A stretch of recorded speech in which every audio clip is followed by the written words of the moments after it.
While it is true that the Catholic Church is governed by the Pope, yung gigibilin, gini ni Cristo, ng mga mangulo, magdumala sa iyang iglesia, apani kakapugong ni Cristo, sa diyang namadhaw siya, o kapit na siya musaka sa langit, ibandong ng iyang kamot, o gihuyok ang iyang kininhawa, aron ang Espiritu Santo manawat sa iyang simbahan.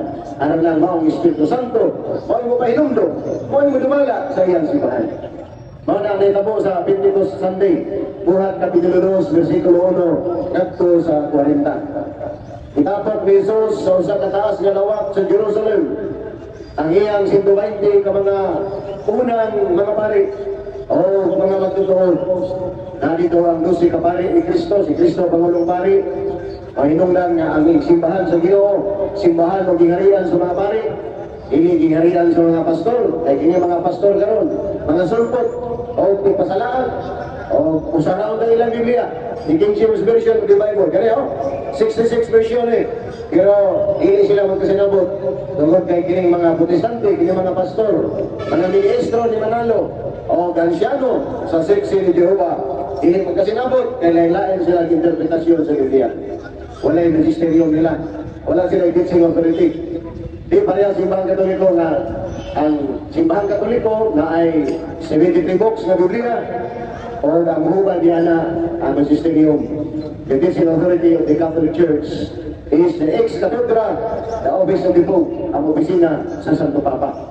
Kaya ibilin ni Cristo, si San Pedro, ang iyang unang Santo Papa.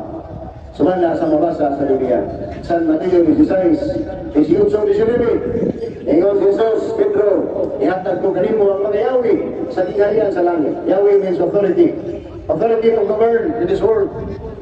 Ingon Jesus, ang imong pag-aplihan dito sa langit, magkasuod sa langit.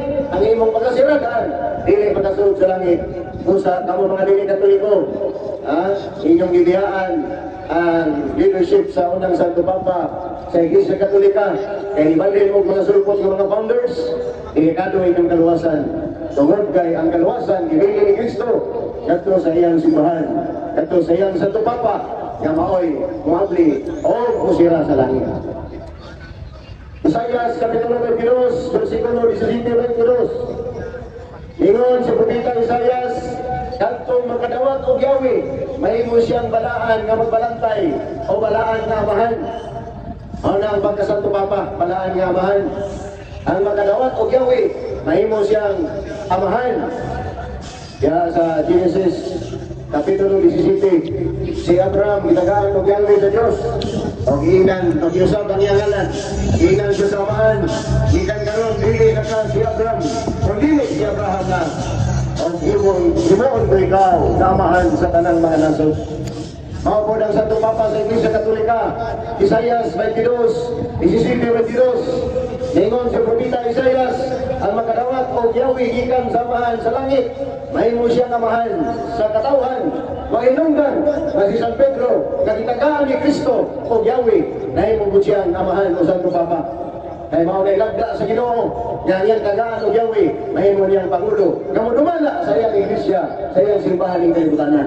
O sa mga imong simbahan, ng pasakupan, dili ka na, o wala na dumala ni San Pedro, dumala lamang ni Manalo, ni Kibuloy, ni Soriano, ni Lito Gilias, o kuban pa mga piki, mga founders, inaay na ninyo yung soon.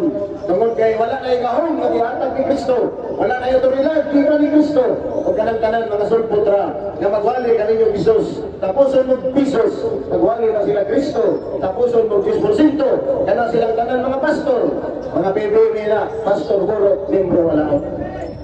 Manang kamaturan mga igsoon. Sakit na paminahon sa mga taong kasalaan kung wala. O nga mo reaksyon, diri mo sa microphone, pangutana.